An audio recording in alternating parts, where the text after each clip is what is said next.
자기가 가지고 있는 자산의 100 중에 일부를 투자를 해서 그 뜨는 물에 같이 어떤 거기에 무리한 빚을 내서 투자한 사람들은 나중에 결국은 쪽박을 찬다든지 자살을 한다든지 이런 어쨌거나 강자가 약자를 지배해온 역사가 인류 문명이었었습니다. 말하자면 자수성가해서 기업을 일군 기업은 아마 확인해 보시면 아시다시피 아마 그 세계적인 어떤 초부자들은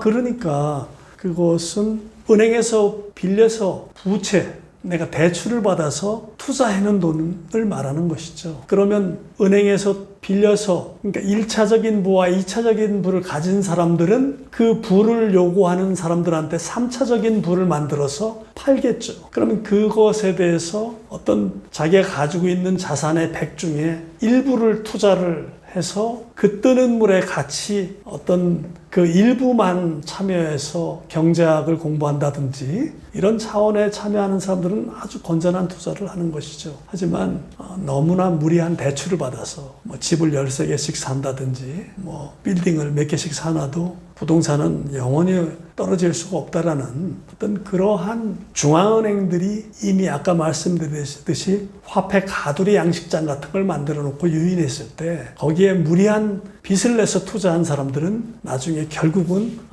쪽박을 찬다든지 자살을 한다든지 이런 불행한 일이 나타나기 때문에 1차적인 부나 2차적인 부를 가지고 있는 워렌 버핏이나 어떤 록펠러라든가 이런 사람들하고 같아지려고 하는 사람들은 많지 않겠습니다만 그거와 비슷한 그러한 그 부를 원하는 사람들한테 맞춰져 있는 그런 주장인 것입니다. 그렇습니다. 우리나라 현재 30대 재벌 집단만 보더라도 그분들의 아버지나 할아버지 때는 다 일제시대 때 그분들이 친일파다 이렇게 주장하는 게 아니라 어느 사회 어느 시대나 전쟁이 있어 왔고 어쨌거나 강자가 약자를 지배해온 역사가 인류 문명이었었습니다. 그렇기 때문에 우리도 일제 식민지 시대에 대한 논란이 여러 가지가 있습니다만 저는 그냥 경제학적으로만 말씀드린다면 30대 재벌 집단의 아마 그 조상들의 그 집안의 내력을 쭉 한번 쫓아 올라가 보면 대부분 다 일제시대 때 어떤 그 조선총독부와 어떤 협력을 통해서 다 어떤 그 사업을 해왔던 분들이고 또 일제가 패망하고 돌아가면서 어떤 그들의 일본의 어떤 그 재산을 일부 불화를 받았다든지 어떤 특혜가 있어서 그걸 종잣돈으로 해서 그게 1차적인 부라고 어떤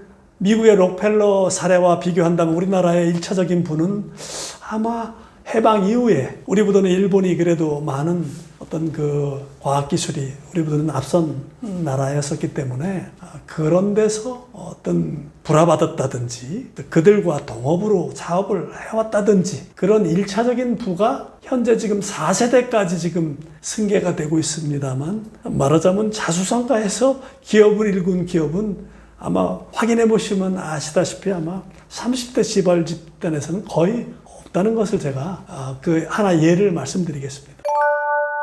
과거 로마 시대 때부터 어떤 부는 다 존재해 왔겠죠. 하지만 그 당시에는 금이나 어떤 물질적인 것으로 어떤 소유하고 쟁여놓는다든지 어떤 그런 부였겠죠. 땅에서 나오는 소출되는 어떤 곡식이라든가.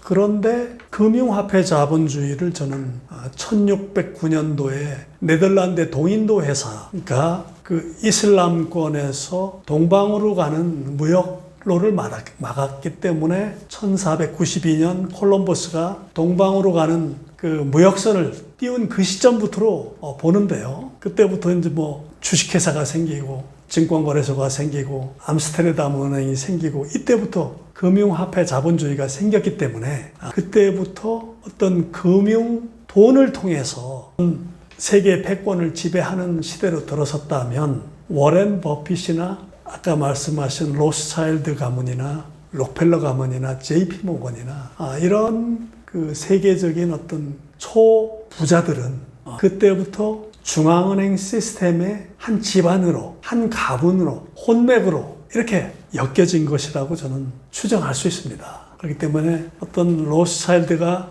런던 시티, 그러니까 런던의 금융 제국을 장악하고 있다가 미국의 월가를 JP 모건을 통해서 베린, 그 다음에 연준의 한 7, 8명의 어떤 주주 구성을 보더라도 그것은 다 하나의 집안의 어떤 동업자 성격으로 엮여 있고, 이것은 제 책에서 유럽 왕실과 DNA라는 제목에서도 써놨습니다만, 유럽의 7대 왕실과는 고대 로마 시대 때부터 혼맥으로 쭉 이렇게 엮여온 그 사실도 제가 기록을 해놨습니다. 그렇다고 해서 그들이 무엇을 잘못했다 이렇게 해서 써놓은 것이 아니라, 지금 질문은 하신 것처럼 워렌 버핏이든 빌 게이츠든 빅테크 기업들의 어떤 초부자들이든 아마존의 베이조스라든가 IBM 기업이라든가 이런 것들은 다 로스차일드 가문과 어떤 그 연준의 대주주들의 집안으로 다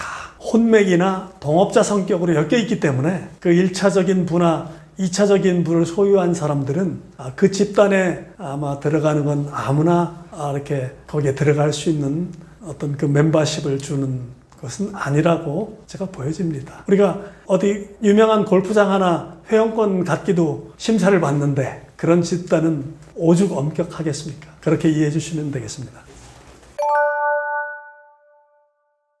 예, 저는 제가 아까도 너무 암기만 위주로 한 사람들을 그냥 재밌게 표현해서 무당이라고 이렇게 표현했습니다만, 제가 이런 얘기를 하면 저 사람 점쟁이 아니야?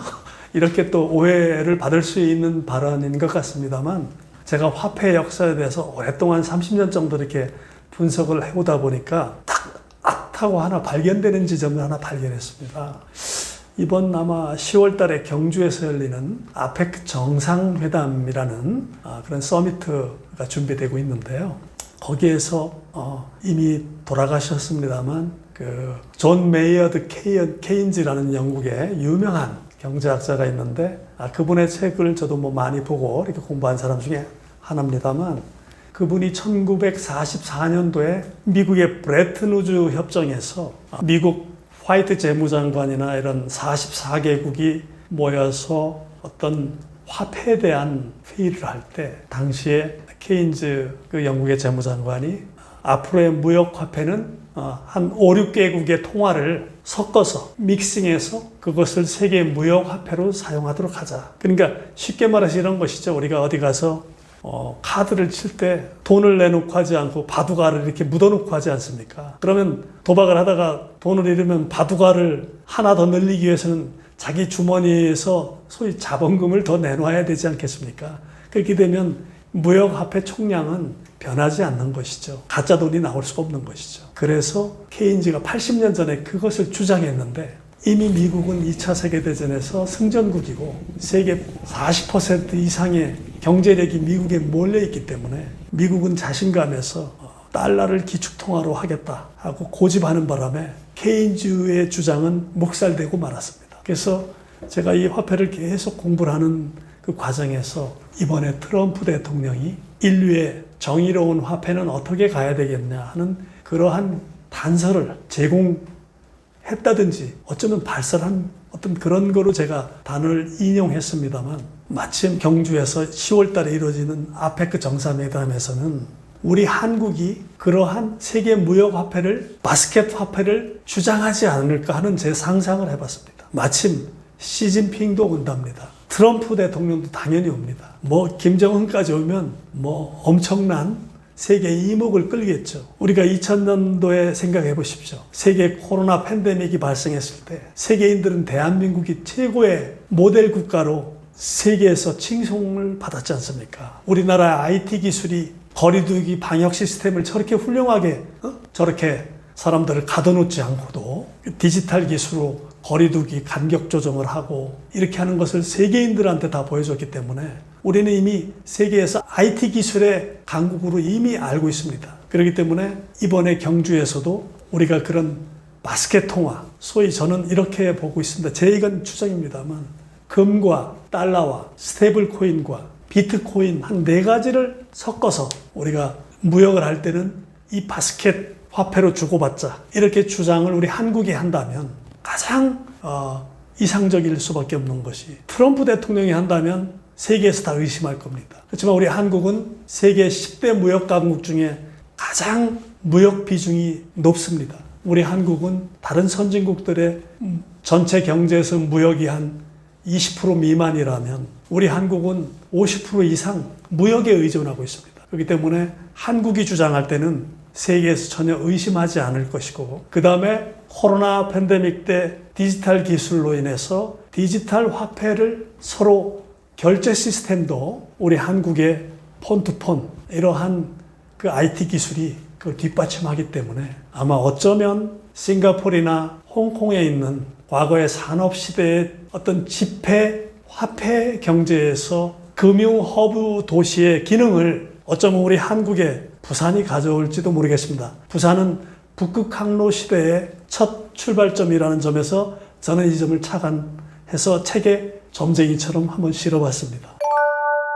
저는 수많은 경제학자들이 쓴 저서를 많이 제가 보고, 또 어떤 정신적인 인문학자들이 쓴, 인류학자들이 쓴 역사 서적이라든가 이런 걸 많이 보고 한번 제 나름대로는 경제학과 한번 제가 우리 인간이 사는 삶의 어떤 그 인생하고 이렇게 엮여봤습니다. 우리가 이렇게 과학이 이렇게 발전된 이러한 세상에서 어떻게 5,000년 전에 살던 고대 사람들의 삶의 시간보다도 더 어렵게 시간을 보내야 되겠습니까? 그것은 바로 빚 때문에 그렇습니다. 평생 빚만 갖다 죽기는 억울하지 않습니까? 단 한 번뿐인 인생, 우리가 경쟁이라는 그러한 잘못된 감옥에 갇혀서 매일 비교만 하고 내가 누군지를 타인과 비교해서 내가 누군지를 증명해내고 싶고, 이런 것은 그들이 만드는 교육, 혜택받지 못한 교육 속에 있습니다. 제가 감히 어떤 학자도 아니고